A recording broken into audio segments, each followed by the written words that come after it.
i7 ગુજરાતનો અવાજ।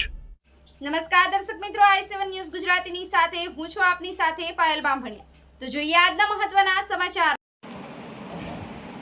15મી ઓગસ્ટના 80મા સ્વાતંત્ર્યતા દિવસની જિલ્લા કક્ષાની ઉજવણી સુખસર ખાતે રાજ્ય કક્ષાના મંત્રી શ્રી પીસી બરંડાના અધ્યક્ષસ્થાને કરવામાં આવી। દાહોદ જિલ્લાના સુખસર ખાતે 80મા સ્વાતંત્ર્યતા દિવસની જિલ્લા કક્ષાની ઉજવણી રાજ્યમંત્રી શ્રી પીસી બરંડાના અધ્યક્ષસ્થાને યોજાઈ હતી। મંત્રીશ્રીએ રાષ્ટ્રધ્વજ ફરકાવી તિરંગાને સલામી આપી પરેડનું નિરીક્ષણ કર્યું હતું। તેમજ મંત્રીશ્રીએ શહીદો અને સ્વાતંત્ર્યતા સેનાનીઓને શ્રદ્ધાંજલિ પાઠવી દેશની એકતા, વિકાસ અને 2047ના વિકસિત ભારતના સંકલ્પને સાકાર કરવા સૌને આહ્વાન કર્યું હતું। દાહોદ જિલ્લાના વિકાસ માટે ₹25 લાખનો ચેક જિલ્લા કલેક્ટરશ્રીને અર્પણ કરવામાં આવ્યો। વિદ્યાર્થીઓ દ્વારા દેશભક્તિ આધારિત સાંસ્કૃતિક કાર્યક્રમો રજૂ કરવામાં આવ્યા તેમજ વિવિધ ક્ષેત્રે ઉત્કૃષ્ટ કામગીરી કરનારનું સન્માન કરવામાં આવ્યું અને આ કાર્યક્રમના અંતે વૃક્ષારોપણ કરવામાં આવ્યું। આ પ્રસંગે સાંસદ શ્રી જસવંતસિંહ ભાભોર સહિત પદાધિકારીઓ, અધિકારીઓ મોટી સંખ્યામાં નાગરિકો ઉપસ્થિત રહ્યા હતા। Alkesh Parge, i7 news Gujarati, Fatepura. તેમાં 50,000થી વધુ પ્રત્યક્ષ અને પરોક્ષ રોજગારીનું સર્જન કરવામાં આવ્યું છે। સાણંદ, સુરત, ધોલેરા ખાતે સેમિકન્ડક્ટર પ્લાન્ટ ગતિમાન બની રહ્યા છે। ધોલેરા ખાતે ટાટા ઇલેક્ટ્રોનિક્સ દ્વારા ભારતની પ્રથમ વ્યવસાય સેમિકન્ડક્ટર ફેબ્રિકેશન છે। સેમિકન્ડક્ટર ક્ષેત્રે આધુનિક સંશોધન અને તાલીમ પૂરી પાડવા વડાપ્રધાનશ્રીનું વિઝન મુજબ આઈઆઈટી ગાંધીનગરનું સમર્થન સેન્ટર શરૂ કરાશે, જે 5 વર્ષમાં 10,000 એન્જિનિયરિંગ વિદ્યાર્થીઓને પ્રોફેશનલ તાલીમ આપી શકશે। ડિજિટલ ઇન્ફ્રાસ્ટ્રક્ચર ક્ષેત્રે ગુજરાત ભારતના અગ્રણી high scale AI data centre destination વિશ્વાસપાત્ર સ્થળ બન્યું છે। વોકલ ફોર લોકલ અભિયાન અંતર્ગત રાજ્ય સરકારે કારીગરોના સર્વાંગી વિકાસ માટે વર્ષ 2020થી અમલી હસ્તકલા સેતુ યોજના હેઠળ કારીગરોને તાલીમ બાદ B2B ઓર્ડર થકી સીધા બજાર સાથે જોડતા પરિવારો આર્થિક રીતે પગભર થયા છે। જેના કારણે ગરીબ ગુર્જર રેકોર્ડ બ્રેક વેચાણ કરીને 53 વર્ષના ઇતિહાસમાં નવો કીર્તિમાન રચ્યો છે।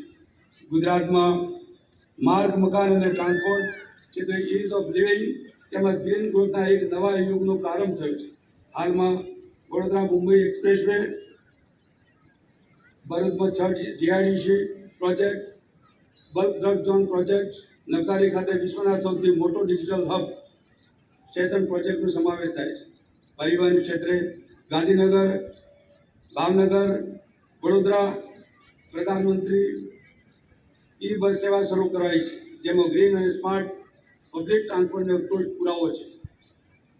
ગુણવત્તાયુક્ત શિક્ષણનો સર્વાંગી વિકાસ થાય તે માટે માનનીય પ્રધાનમંત્રી શ્રી નરેન્દ્રભાઈ મોદી સાહેબે શરૂ કરેલા ઐતિહાસિક શાળા પ્રવેશોત્સવ અને કન્યા કેળવણી રથયાત્રા અભિયાન 24મી કડીનો રાજ્યવ્યાપી પ્રતિસાદ સાંભળ્યો છે।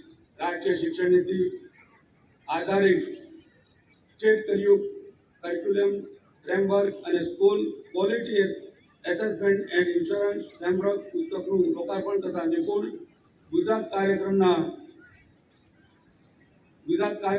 અમલ શરૂ કરવામાં આવે છે। રમત ગુજરાતી અને ચિત્રીઓ સર કરવા માટે માનનીય પ્રધાનમંત્રી શ્રી નરેન્દ્રભાઈ મોદી સાહેબના દ્રષ્ટિબંધ નેતૃત્વ અને ખેલ મહાકુંભ જેવા દૂરંદેશી આયોજન થકી યુવાનોને છુપાયેલા રમતગમત પ્રત્યેના કૌશલ્ય કેળવવા ગુજરાત ઊંચાઈઓ સર કરી છે। 1930માં શરૂ થયેલી કોમનવેલ્થ 2030માં 100 વર્ષ પૂર્ણ થઈ રહ્યા છે। કોમનવેલ્થ પહેલાં આપણે ચાલુ વર્ષમાં વર્લ્ડ યોગાસન sport championship, world cup qualify અને કોમનવેલ્થ વેઇટ લિફ્ટિંગ ચેમ્પિયનશિપ 2025માં આપણે યોજી હતી। ઇન્ટરનેશનલ રમતોનું સફળતાપૂર્વક આયોજન કરી ચૂક્યા છે। અમદાવાદમાં 2030માં કોમનવેલ્થનું આયોજન થઈ રહ્યું છે, તે આપણા માટે ગૌરવની વાત છે। પ્રવાસની વાત કરું તો વિકાસ ભી વિરાસત ભી ના મંત્રથી સુસજ્જ વૈશ્વિક પ્રવાસન ક્ષેત્ર ગુજરાતમાં પોરબંદરના માધુપુરા ખાતે શ્રી કૃષ્ણ ઋષિમણી યાત્રાધામ તેમજ પૌરાણિક માધવરાવજી મંદિરનો પુનરુદ્ધાર કરાશે। આ ઉપરાંત જામનગરનો 174 વર્ષ જૂનો ઐતિહાસિક ભુજિયો કોઠો રિસ્ટોર કરાયો છે। નર્મદા પરિક્રમામાં પણ યાત્રાળુઓ માટે શ્રેષ્ઠ સુવિધાઓ સુનિશ્ચિત કરાય છે. આ ભગીરથ પ્રયાસો આપણી સમૃદ્ધિ વિરાસતનો આધુનિક બનાવી રહ્યા છે.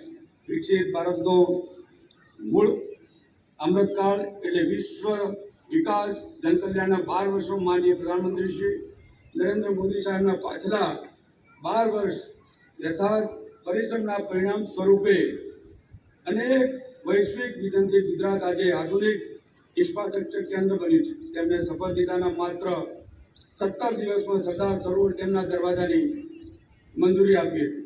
Bullet train, statue of unity, Vadodara railway university અને સુદર્શન સેતુ જેવા પ્રોજેક્ટ તેમની દીર્ઘદર્શીનું પરિણામ છે.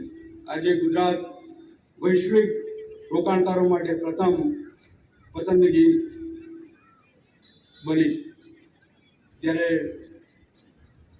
આ દાહોદ જિલ્લાની અંદર આ પર્વ ઉજવાઈ રહ્યું છે, ત્યારે દાહોદ જિલ્લાની વાત કરું તો પશુપાલન ક્ષેત્રે જિલ્લાના પશુપાલકોને સ્થળાંતર અટકાવવા માટે તથા આર્થિક સ્થિતિમાં સુધારો કરવા માટે ખેડૂતોને આવક બમણી કરવા પશુપાલકોને વ્યવસાય શ્રેષ્ઠ વિકલ્પ છે.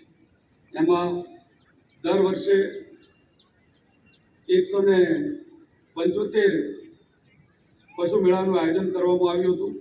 એમાં 18,220 જેટલા પશુઓ સારવાર આપી હતી. આદિજાતિ વિસ્તાર પેટા યોજના અંતર્ગત અંદાજિત રૂપિયા 349.74 લાખના ખર્ચે 603 જેટલા પશુઓ આપવામાં આવ્યા હતા. પશુપાલકોને રૂપિયા 12.42 લાખના ખર્ચે 71 લાભાર્થીઓને વિદ્યુત સંચાલિત 7 કટર આપવામાં આવ્યા હતા. 12.98 લાખના ખર્ચે પશુપાલકોને 5,193થી વધુ ઘાસચારા કીટનું વિતરણ કરવામાં આવ્યું.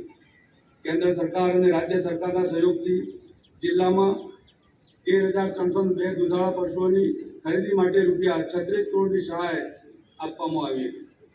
સિંચાઈની વાત કરું તો દાહોદ જિલ્લાની અંદર કુલ 7 મુખ્ય સિંચાઈઓ આવેલી છે, જેમાં પાટા ડુંગરી જળાશય યોજના, વાંકલેશ્વર 2 સિંચાઈ યોજના, અદલવાડા સિંચાઈ યોજના, કબૂતર સિંચાઈ યોજના, ઉમરી સિંચાઈ યોજના, માળથણ નાળ સિંચાઈ યોજના અને કાલી 2 સિંચાઈ યોજના આવેલ છે. જેમાં 4 મધ્યમ કક્ષાની અને 3 નાની સિંચાઈ યોજનાનું આયોજન કરેલું છે. જેમાં 75 ગામો સિંચાઈના પાણીથી લાભ મેળવે છે. ઇરિગેશન ક્ષેત્રમાં 113 કામો રૂપિયા 20.37 કરોડના ખર્ચે સંપૂર્ણ કરવામાં આવ્યા છે.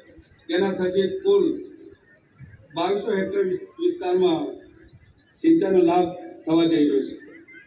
જિલ્લા રજિસ્ટ્રાર સહકારી મંડળની વાત કરું તો સરકારી ક્ષેત્રે વધુ મજબૂત બનાવવા માટે સરકાર દ્વારા વિવિધ યોજનાઓ અમલમાં મૂકવામાં આવી છે. જેમાં કલ્પવૃક્ષ યોજના હેઠળ જિલ્લામાં કુલ 2 માર્કેટ યાર્ડો અંદાજિત ₹1,39,60,000ની સહાય તેમજ COP5 યોજના હેઠળ 31 સેવા સહકારી મંડળીઓ અંદાજિત ₹16,00,000